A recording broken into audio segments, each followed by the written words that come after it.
So, Emmitt, I don't mean to ignore you, but Trey, what's the preseason been like? When did you know you could play? What kind of shape were you in? All those kind of things. Well, preseason has been a journey, to say the least. Obviously, we had a little injury come out of left field, so I just kind of had to do things day by day. I spent a lot of time with Sean Brown. He did an excellent job keeping me in decent shape as much as he could. I couldn't do much with the lower body. I was in there every day with the upper body, trying to get in shape that way. But Doc has actually done an excellent job of helping me get back on time and actually a little bit ahead of time. But as far as like me coming back, is kind of like a game time thing, taking things day by day, because with the injury, don't really know how quickly it'll heal. When did you actually start practicing?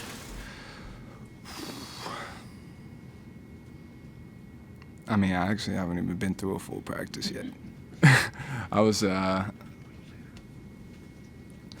yesterday was probably my first actual legit. I was in there from the start to finish. But before that, I was in there for bits and pieces. But yesterday, I felt good being able to go the whole time with the guys. So, yeah. So, Emmitt, for you, trying to incorporate somebody who's not practiced too much, I mean, he looked pretty comfortable, but is that difficult? He's a hooper. This is not a regular basketball player. This is a hooper, okay? So I think the one thing about him is, me personally, I think you could just throw him anywhere on the floor. I have yet to see somebody with a good back to the basket game at 6'8" like his. He can shoot the ball, obviously, as you guys saw today. He was really all over the place on offense. Wherever you just put him, he'll just, do his job. And, so as for, me just being comfortable with him out there, it's honestly just like having another version of myself. I mean, his back to the basket game way better than mine, but, I mean, he adds a lot of dimensions to our game. He opens things up for us. We can throw a lineup out there that's taller. He can slide down to the 5 if we wanted to go smaller, put me at the 4. We can do a bunch of different things with him on the floor. So, I think just taking it one day at a time and, keeping him, in the loop, keeping him game ready, keeping him in game shape, that's going to be a start. And, I'm excited to see what our team looks like when he looked good today, but I know there's a lot more in the tank. Jimmy and Mo and James doing a really good job. Seems like keeping the ball alive. If they can't rebound it, they're tipping it, they're keeping it alive. Do you all play off of that some? I mean, I know you're doing that too, but watching that, getting that, and saying, hey, here's a chance to get more rebounds because we know they're going to get a hand on it? It's kind of more of just like a pursue the ball type mentality. So if they don't get it, then one of us has to get it. It's kind of more that thought process. Yeah, I'd say, just having them down there, those are some big bodies. They tip the ball, they keep it alive. I try to do the same thing. I think we all try to do the same thing, but like Trey said, it's a react to the ball thing. When you see a ball, loose ball, rebound, whatever it is, you do whatever it takes to get to the ball. If you don't, obviously you'll get taken out of the game. That's something that, it's, we play hard here. All those things count. That one time you don't jump up to tip the ball could be, something that changes shifts the game completely and you end up losing. So, I think just not just them, but even you got guys like JoJo Bean, Josiah, he's out there doing the same thing, but kudos to the bigs for going out there and doing that because, without them doing that, I don't know how many rebounds we have without them, but, it's important for them to be down there, keeping them active. I think we need to get them some more touches down low, just getting them more comfortable. Obviously, they're not young, but just they don't have that experience of just getting the ball all the time down in that block in an offensive role. And obviously, if you've watched us over the past couple of years or just since my time, having guys like Derek Culver, we had Oscar, we had guys we throw the ball to down there and, they had to score the ball. So we just got to find a way to keep them in the game and keep them going. I know Jimmy might be a little upset with how he's been playing, but, we've seen Jimmy have some of the best days ever, and he's been phenomenal. And, I think just for me as a leader and, for all of us as, to lead the team, these are guys that we're going to need to win big games because if we don't have them, it's going to be too hard. And what's the difference between the club you left 2 years ago and what you got here now? Deuce got drafted. Oscar transferred. No, college basketball is it changes every year. Every school changes. You always got new faces. Every year I've been here, there's always been a bunch of new faces. I think the one thing that has changed is just our culture, and, obviously tonight just wasn't the type of game that we wanted to play, even though we won. We wish we would have won by more of a margin, but, just when it comes down to it, we're close. I've said that before. We all love each other. We hang out all the time. And, it's only a matter of time until that, reflects on the floor. And once that reflects on the basketball floor, I don't think there's going to be any team in the country that could really stop us. I think that we have the ability to score from all levels. I think we have guys that can do a little bit of everything on the floor. We got guys that are good at one thing, and, So, you go down and you look at, James gets in the game today, and he was an animal, and I'm super proud of him for what he did today. And, I get on him every day because I know how good he can be. And, so just – I think the first time here, I don't think we've ever had a team that was dysfunctional, but just having teams where, you might butt heads a little bit of egos here and there, and that's just the name of the game. That's basketball. That's how it goes. But this year, I think there's no egos. We all love each other. I'm honestly excited every day to get up and work with this team because how good we can be. Emmitt, if I can keep that going a little bit, look back, when you played with two bigs before, two really good players, I understand that, but the way you can kind of go with two bigs this year, seems like it's very different as far as the players and what they can do. I don't know if you've done it enough where you can compare it, but you're probably the one person who could do the then now comparison there. I don't really want to compare that. You got two different bigs that year, and you got two completely different bigs this year. You bring in a McDonald All-American and a preseason first team, all Big 12 guy, and this year we got a bunch of new guys coming in. So this isn't.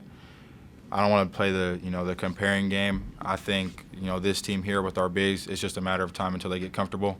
And, as I said, once that happens, and, I've already said Jimmy is a monster down there. And I've seen Jimmy score 15 times straight on the block. So, once that all clicks up there and he just starts taking his time and just letting things develop, he's lost a bunch of weight, and kudos to him for that. So, he might just be working on just trying to stay balanced and all that down there. But I'm not really worried about the bigs. I think it's going to happen soon, and when it does happen, it's going to be scary. And obviously, the last few minutes of the game, both teams kind of started throwing buckets and stuff like that. But I think it was like midway through the second half, so it's like basically 30 minutes. They've got 30 points, and so obviously you guys are probably liking what you guys had done defensively at that point. I'm just kind of wondering if you can kind of take me. What you guys did defensively tonight, were you happy with it? Was it the kind of defense that this team can, wants to play consistently through the year? I think the second half was more of a transition game. If you look at it, they scored 18 in the first half, 40 in the second. That's not good enough on our end. We scored 30 in the first half. We scored 46 in the second half, so that's good on our end. But obviously the defense is something we need to limit. When you got a guy that pump fakes a guy and he jumps and then takes a one-dribble pull-up and he's like 5'10" and he shoots it over me. I'm 6'7" and he shoots it and makes it off the glass. It's like, there's just things you can't control. And when a guy gets hot, But I think overall as a team, we definitely need to work on, we can't go from giving up 18 to giving up 40. That's how you lose games, and we don't want to lose games. So I think just our communication's a big part, looking at our rotations, going over those in practice, and, seeing different ways we can basically manipulate the offense into turning the ball over is a way that we'll be able to, keep that second half number down. And I think we'll be good. I think we'll be fine. It'll just take a little bit of film, and we'll be right where we want to be. And you said you get on James during practice. You see the potential there. What is it with him that makes you think that, he's got that potential? He can block shots. Right. His ability to time the ball, time the offense's release point, and I don't want to say he's like Sags. Right. I don't want to say that. Don't try to get that out of me. But he's young. He's young. Same neighborhood. He's young, though. He's really young. I think he's 19 right now, and I was watching Sags do what he was doing at 22. So, when you got 3 years over time from now, James can be just like that, and James can protect the basket. I shot a right-handed hook one day, and he jumped up, and his head was at the rim, and he grabbed it. And I was like, it is what it is. But he's definitely on his way. Trey, how close to game shape are you in? How long will it take, do you think? I don't think I have an answer for that, honestly, because game shape can really only be done in a game. That you can ask probably any hooper. They'll probably tell you the same, regardless of what you do off the court. When you're on the court, it's just because it's different paces, different spurts, different sprints. So I think it'll just come with time. I'm not far though. Nowhere near where I thought I'd be. During the last 2 off seasons for you, any similarities, differences? I mean, moving from one school to the other is the same, but it's very different. I wouldn't say that there was. I guess really the only difference would be on my end of it. I would say I took a different approach. I took a little bit of time to step back and put things into perspective for myself, and I think I've done nothing but grow since then and kind of realized who I was as a player and the potential that is untapped within myself. So yeah, I'm just going to be working and seeing how much I can really pull out of myself. Emmitt, I'm sorry, one more. You've obviously been with Coach Huggins now for a number of years, you guys have built a good relationship. He's obviously at the point of his career now with each win or even each loss meet some kind of milestone number now or some kind of milestone mark. Like losses, he obviously doesn't care about it, but I'm sure he reacts differently. 2 wins, 2 losses. You've been with him over the years. What's he been like? Getting to. I'm just going through the wins and losses with him. Watch out, he's around the corner. Can you hear me, Coach? Yeah. All right. I'm gonna word this right, okay? No, I'm kidding. I think every coach, gets upset with losses, and you get upset with the bad wins, and I don't think you really get satisfied unless you go blow out a team by 40. And I think the good thing about Hugs is he's never satisfied. I think as a team, we have so much to work on, and obviously he's going to look at it. Probably won't go to sleep tonight. He'll probably watch the game all night. That's usually what he does. But I think you got coach and player perspective. As a player, you don't get happy with these kind of wins as well. Like I said earlier, we got a lot to work on. So, we try to keep him happy. I don't think he's excited for this win, but I think if we go handle our business on Friday, he might be a little in a better mood.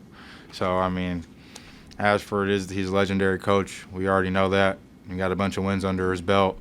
I don't think it's really about wins and losses anymore. I think he just wants us to go out there and play as hard as we can.